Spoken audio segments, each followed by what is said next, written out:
Hello, world. My next guest is known for making B2B businesses famous, in a specific niche, of course. He hosts an outstanding B2B marketing podcast, Confessions of a B2B Marketer, and he lives to tell his tale. Please welcome Tom Hunt, founder of Fame, to the show. Tom, are you ready to get radically transparent with me?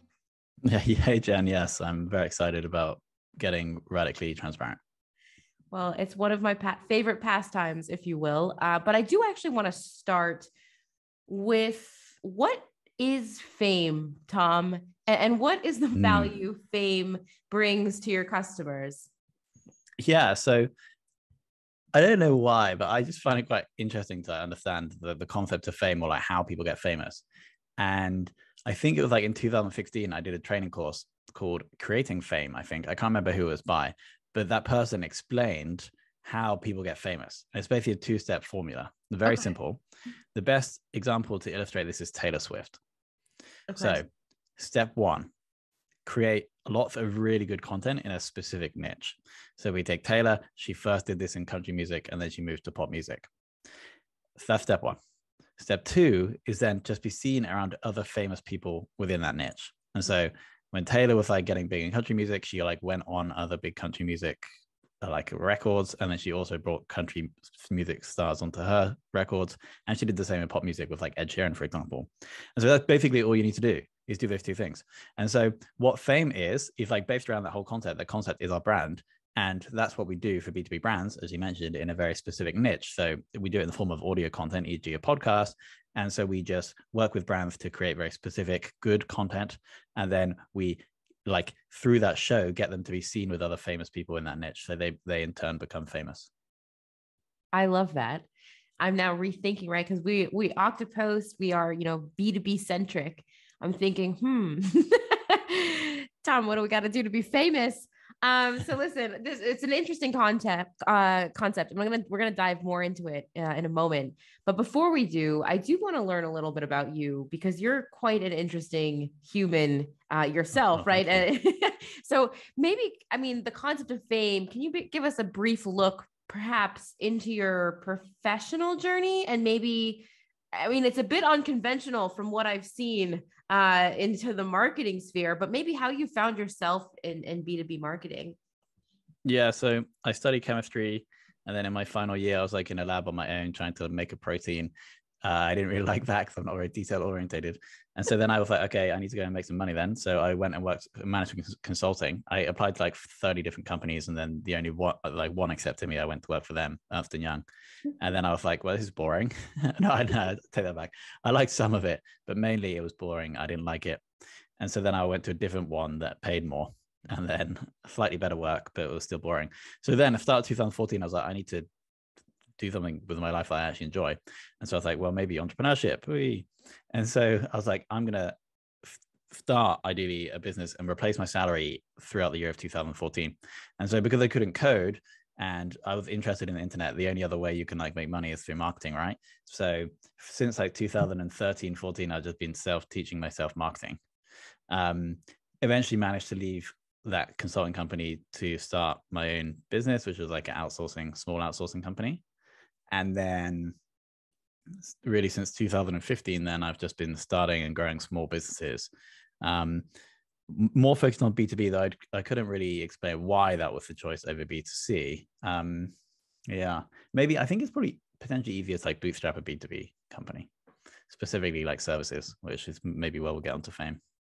There you go.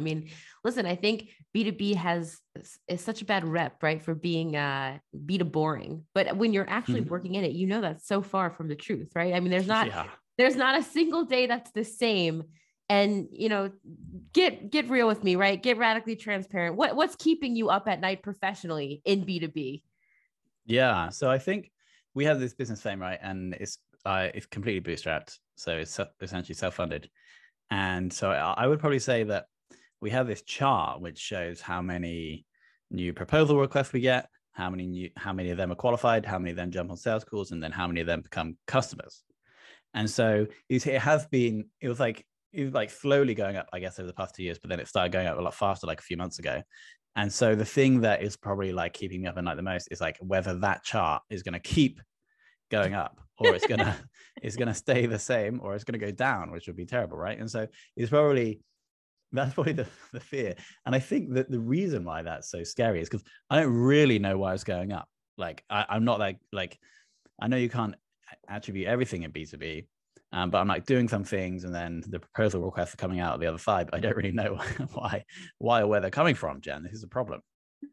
Spoken like a true B2B marketing leader, right? Nothing will keep a marketer up at night longer than inbound demo requests, and then not quite understanding exactly the reason of why your chart is increasing. What, just thinking through it. And I know the life of a B2B marketer when it comes to especially generating inbound demo requests, right? It's almost like social media where, right, on social, every day is different. And when you see a post getting severe engagement and you get all excited about it, and the next day, you try to craft a post similar and it gets absolutely zero engagement, right? What are some of the reasons that you think in terms of inbound demo requests, why the chart may be unexplainable, right? I know we said you can't attribute anything, but is there something that you're doing or maybe not doing that you think could be explaining kind of that, I don't want to say not consistent increase or the consistent increase, but kind of that flow? Yes, I think I literally only a month ago got my developer to sort out Google Analytics so I could see the medium source campaign of the button click when they submit that form. So that's good. That's helping me for sure. Now, the other thing I know would definitely help me is like on that form, asking people where they found us.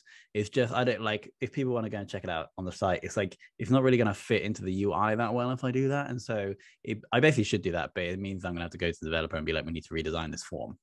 So that is, maybe this is going to like give me the impetus to actually do that, because it's been on my to-do list for ages. So I think those two things are going to help. Fantastic. So listen, in your opinion, what is the best way, do you think then, besides the two pieces, right? Maybe working closely with your developing team to achieve inbound marketing success? Because there's a whole, Google inbound marketing and you've got articles upon articles, but really from someone who's living and breathing it, what do you feel is kind of that one piece of advice to achieve it? Yeah, and this is probably not good for a marketing podcast, though, because the answer, and this has been our focus from the start, is actually make your thing better than everyone else. Because if you do that, then like the word is going to spread. And so it's really hard for me to say that, right? Because I've spent 8 years, I think, in online marketing, and only in the past 2 years I've started to realize that, especially when you're starting a business, the marketing is probably the thing you shouldn't even focus on, because if you make every customer or client like really happy, then you will grow. So I think that's the first thing to help drive inbound. We can go on to other things if you want, but I think that's the foundation. I think should we move on? Let's move on. Let's move on, because there is something that's been bothering me that I actually want to speak to you about, and I've been waiting for this moment to do it publicly. But I want to talk for a moment about podcasts, because I think many of our customers, many of my peers, many of my colleagues, that seems to be a very hot topic right now. And I know that you're a pro, right? You host a podcast. You host a podcast. And I'm curious if maybe we can dive in a little bit deeper, because I often get asked this question, right? Jen, how did you start the Radically Transparent podcast? What tools do I need? What do I need to do to make a successful podcast? So, I'm just going to throw that question your way, Tom. What can B2B businesses do to start a podcast profitable, or even just get the ball rolling? Because it's just become a medium that is so relevant and so I see it as successful. Yeah, so I think there's 3 things that most B2B people, when they start a show, don't get right.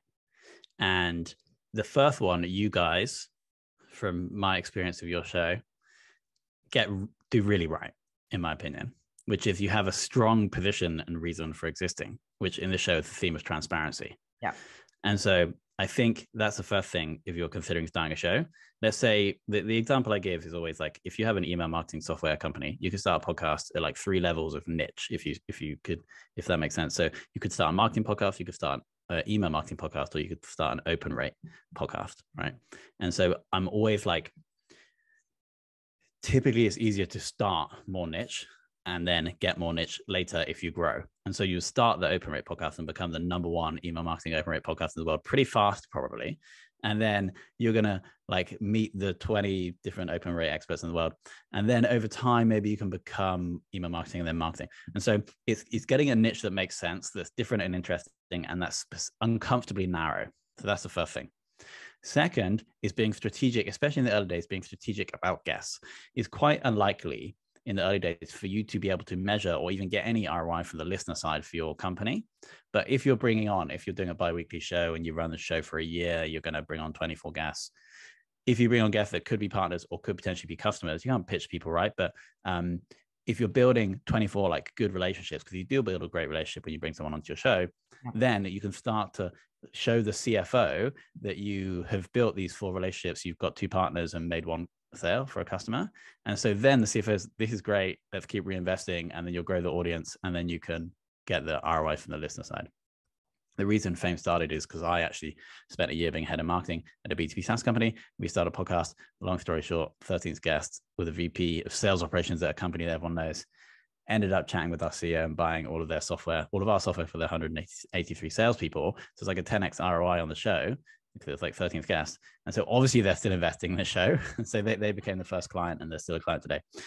Number 3 then is, it ties into number 2, which is just be consistent for 6 months. Mm-hmm. It's much easier to be consistent if you're like getting business benefit from guest relationships. And then the whole like fame concept ties in with that as well, right? Because if you're picking your guests right, they're famous in the niche, then it's quite hard to measure, but your brand will become elevated. And so when your outbound people are like going to try and book demos, ideally they send a cold email, they get a message back being like, yeah, I saw your podcast or I heard your podcast. That's like the dream. So I think those 3 things. I would agree. I want to get radically transparent about a topic that we might not be able to, there may not be an answer to, but I think that's okay, right? Because when I first started Radically Transparent, one of the first things I did was try to understand how the hell I'm going to measure this. And I think that might be a golden question that many of us marketers are asking ourselves, right? Like, how do you measure the success of a podcast? And I'm curious to understand, right? In your, Tom, how are you measuring your podcast? And then 2, in general, like with the concept of fame and just in general, how do we measure the success of this? I mean, what are we tying this to? Yeah, so I break it down into qualitative and quantitative. So early on, in the first like 3 months, you want to see some qualitative feedback, either from guests or from listeners, that they're actually like enjoying the thing. That's the first thing you want, because it shows your content is actually resonating. And I wouldn't really be too concerned about all the other metrics until you have that.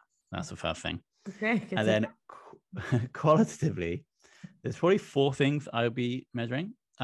The primary metric we set, or goal we set for every client show, is downloads. And we want to see that growing by 10% every month if there's no paid spend to invest. So total downloads is essentially the total consumption of your content. If your goal is to actually help your listeners, then consumption, e.g. downloads, is the best goal for that. Next, we want to see followers, and we typically just track Apple, Spotify, Google Podcasts. We want to see that increasing by like 5% a month. Now I'm going to stop you there. Question: when you track, are you using a third-party tool to track that, or are you just hopping into each, Spotify, Apple Podcasts separately? Yeah, it's a good setup. We have a sister company called Bcast, which is podcast hosting software that shows downloads from every directory. It doesn't pull in follower data though, and I don't know if that is possible. So yeah, we log into Google, Spotify, Apple to get the followers, and then we basically have a tab in a Google sheet that we just suck all this into. That's number 2. Number 3, we're actually going to go to 5 now. Number 3 is rankings, and so I want to see, are we like breaking into the top 50, top 25, top 10 of the category we've chosen in our target geography? Okay. That's interesting to see. And like people in the business really like to see that typically. Like the CEO likes to see you rank number 3 in the marketing category. So rankings in category, but then also rankings for keywords. So there's like keyword research, but for podcasts. So if your core keyword here might be like marketing or B2B marketing, you want to see that you're ranking top 10 for that term. So that's a good way to judge success, rankings for keywords and in categories. Then just 2 more. Number 4 is Apple Podcasts is the only directory that shows you how much of the episode of each episode everyone is listening to. So we like to take an average of all of those episodes to get like an average consumption for all episodes. And we just want to see that go up slowly over time. That shows your content, you're getting slightly better with your hosting, slightly better with your guests. So we want to see that edge up slowly over time, because retention is ultimately the foundation of growth. And so it's going to be much easier to grow if you retain. And then finally, it's looking at all your guests and understanding if you built like a good relationship, like two-way relationship with your guests over time. So those are probably the 5 qualitative metrics. But then before that, you want to make sure people actually like your show. Listen, I think that's valid. I mean, right? Like, if nobody likes your show, what's the point? So thanks for sharing that with us and getting transparent about that. I want to go into the conversation around, downloads and listens, but more into, right, once you have your show, how are you promoting it? What's the secret sauce, right? Because from what I know, social for us is a huge driver to get people to listen to our podcast. I've also learned that there's podcast people and then there's really not podcast people. So we've put this up on YouTube as well, right? For the non-podcasters out there. But how are you raising awareness? I mean, are you doing paid? Are you doing organic? Like what tactics are you using to get your podcast out there into the podcast verse? Yeah. So I think there's we have 6 promotion pillars that we're probably not going to go into now. Most of the stuff there is like all the stuff you can read. If you Google how to promote a podcast, any blog post is going to tell you to put out video snippets and post it on LinkedIn, get the guests to share, ensure you have the right keywords in your name description. So I don't think we need to go into that. Anyone could go get that from a blog post. I think there's 2 opportunities right now for that are relatively untapped. Yeah. And it's 7 years ago, you could get an Instagram influencer to post your thing, your e-com thing for $50, even if they had 100,000 followers, because they didn't know their value. And I think this is happening right now in podcasting. So if you search for best niche, whatever niche you're in, podcasts, they're typically on page 1 will be these blog posts where people have written blog posts to get traffic. They're typically just bloggers that are in that niche trying to get traffic to sell ads or whatever. And so what you can do is quite easily go to all of them and make deals to get your show included. So either you do a link exchange, or you get them to come on your show as a guest in exchange for being featured, or you just pay them.